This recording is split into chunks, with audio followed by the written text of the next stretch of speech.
Assalamualaikum warahmatullahi wabarakatuh. Perkenalkan, nama saya Destiana Amelia Putri dari kelas 10 Keperawatan 1. Ingin menjelaskan tentang sistem reproduksi pria dan sistem reproduksi wanita. Di sini ada sistem reproduksi pria. Di sini ada kepala penis. Kepala penis merupakan bagian ujung penis membantu organisme pada pria.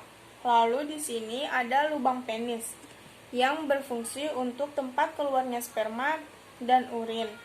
Penis terdiri dari gland penis atau kepala penis dan batang penis atau korpus.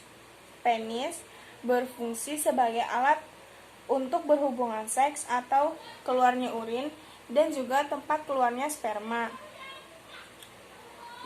Lalu di sini ada skrotum. Skrotum sebagai kantong yang berpigmen berfungsi untuk membungkus testis. Skrotum terdiri dari jaringan ikat, otot polos, dan lapisan kulit, dan fungsi skrotum adalah untuk mempertahankan suhu testis agar tetap stabil. Lalu di sini ada epididymis. Epididymis berfungsi untuk tempat penyimpanan sperma sementara. Lalu di sini ada testis.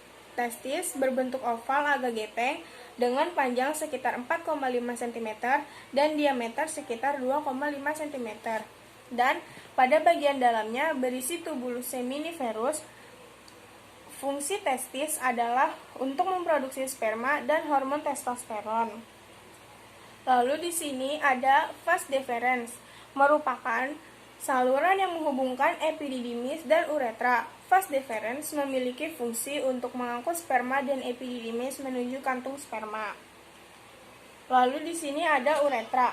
Uretra merupakan saluran kemih dan saluran ejakulasi pada pria, berfungsi juga dalam sistem reproduksi sebagai saluran pengeluaran air kemih.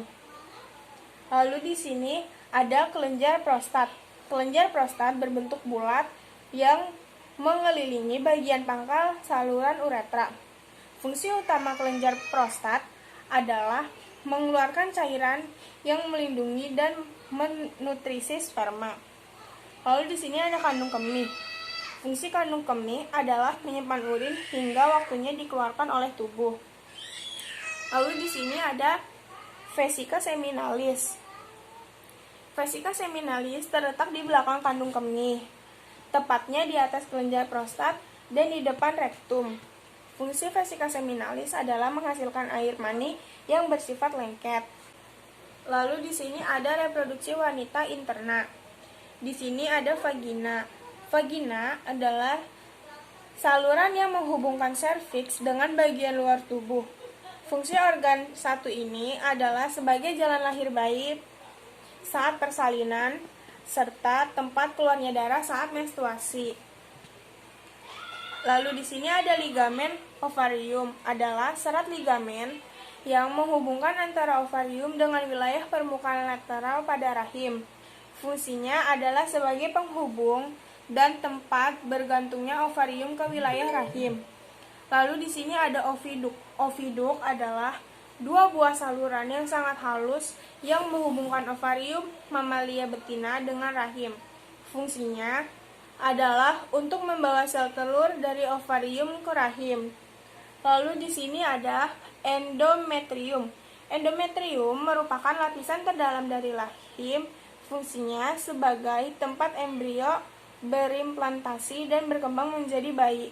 Selain itu, endometrium juga berfungsi sebagai dinding yang akan menebal dan luruh pada saat fase menstruasi.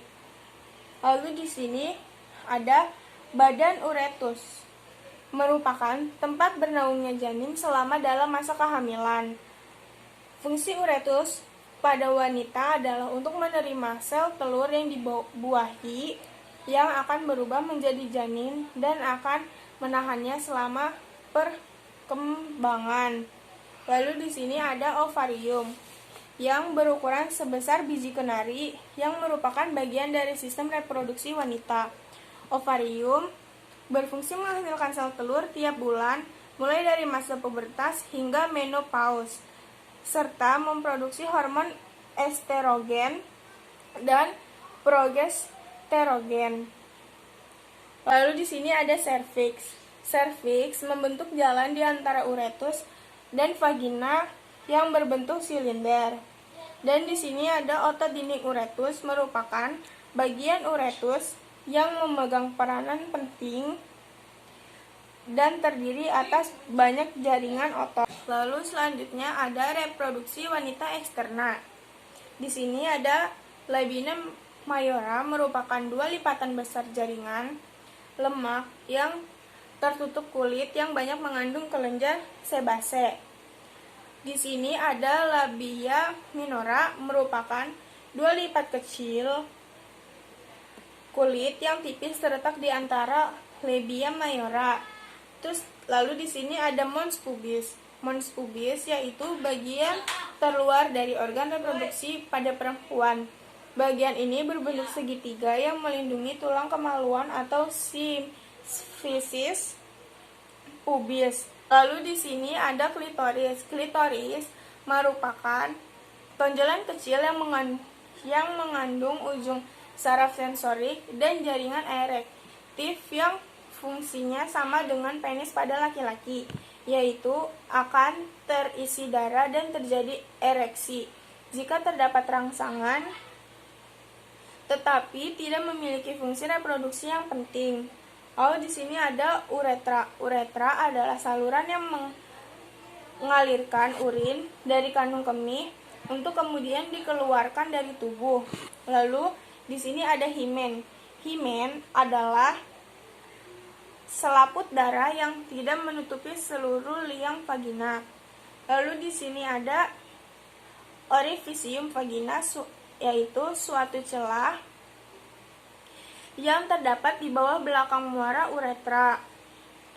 Ukurannya tergantung pada himen dan lipatan pinggir dalamnya berkontak antara satu sama lainnya. Lalu ini ada perineum. Perineum adalah otot, kulit, dan jaringan yang ada di antara kelamin dan anus. Perineum berbentuk seperti segitiga yang terletak memanjang dari dasar labia minora ke saluran anus. Sekian dari saya, kurang lebihnya mohon maaf. Wassalamualaikum warahmatullahi wabarakatuh.